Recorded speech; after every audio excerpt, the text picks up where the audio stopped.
Welcome back. On this series of 101 mistakes that is possible in auction, today we will be talking around the title and property legal issues. Don't forget, you can have access to my book, Auction Demystified. It's on Amazon. You can get a copy, and it would help you to make sure that you're not making any errors buying in auction. Auction could be a fantastic deal, and it could mean a lot of issues. So you want to be on the safe side and get what you need. So on this category, we'll be talking about the title and property legal issues that could come up. One important one is ignoring title defects.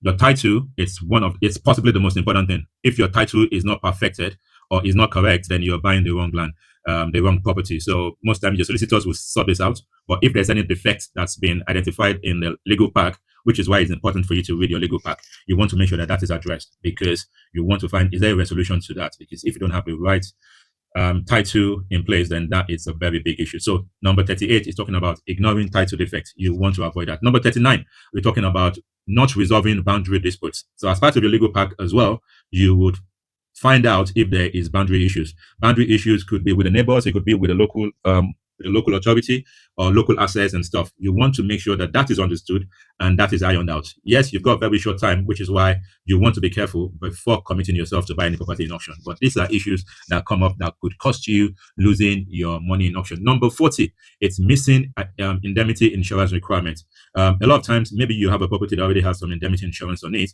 or you want to get indemnity insurance, which is a cover for some issues that the lenders will be happy with, to say, in case maybe we have a defect, we cannot get to the bottom of it, but we would allow you to take an indemnity insurance. Indemnity insurance covers you for the possibility of that issue coming up in the future. So there are requirements that the insurance providers would request of you. So not understanding or not preparing for that would delay the process. So from the onset, you want to highlight if there are any issues from the legal pack, and you want to start addressing that with your solicitors, addressing that with the lenders, so that you know how this will be treated. So you don't want to leave anything to chance. Number 41, not checking for unregistered land. Sometimes people might mistake that, yes, they've got the land has been sold, but the land is not registered. It's a completely different ball game to navigate that situation. So you want to make sure that you have identified this as part of your legal pack and you are resolving it. You want to ask the solicitors what needs to happen and if there is a future prospect of you being able to register the land. So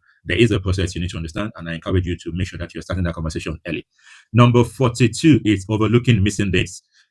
That is also identified from your legal pack. If you have missing dates, yes, you have committed to purchasing the property, you want to highlight that and find a resolution for that. Your deeds are confirmation on who owns the property. It could be your mortgage deed. It's confirmation to the lenders that you own the property. So any type of deed that comes in the picture, it's a very important document, and it's an official document that you're expected to sign and confirm that you understand. So number 43, not verifying vacant possession. Some people buy property and it's an investment property. So they've been told that the property would have vacant possession at the completion. That needs to be confirmed. It's just not take anybody's word for it. If that's a condition that was highlighted in the legal pack, you want to make sure that you have that sorted. It's not a situation where you want to take a tenant on when that is not in the original plan. Yes, there are properties that you buy that is called tenant in situ, but you need to be sure that that has its own complication. So ensure you check that there is vacant possession when exactly the tenant is moving or when exactly the owner of the property is moving. You don't want to leave that till the date of completion, because that could hinder the process. So that's very important. Number 44 is not checking tenancy agreement. Again, if you are acquiring the current tenants, which is called tenant in situ, you want to check all the documentation. You want to check that you are satisfied with that. There's possibly nothing you could do at this point since you're committed and you don't want to lose your deposit, but at least you want to make sure that you've checked the history of the tenant, you've checked every record of the tenant, and you at least be aware of what you need to do as a next move. Leaving it till the end of completion will cost you a lot of more headache. So iron it out with the other solicitors, iron it out with the seller.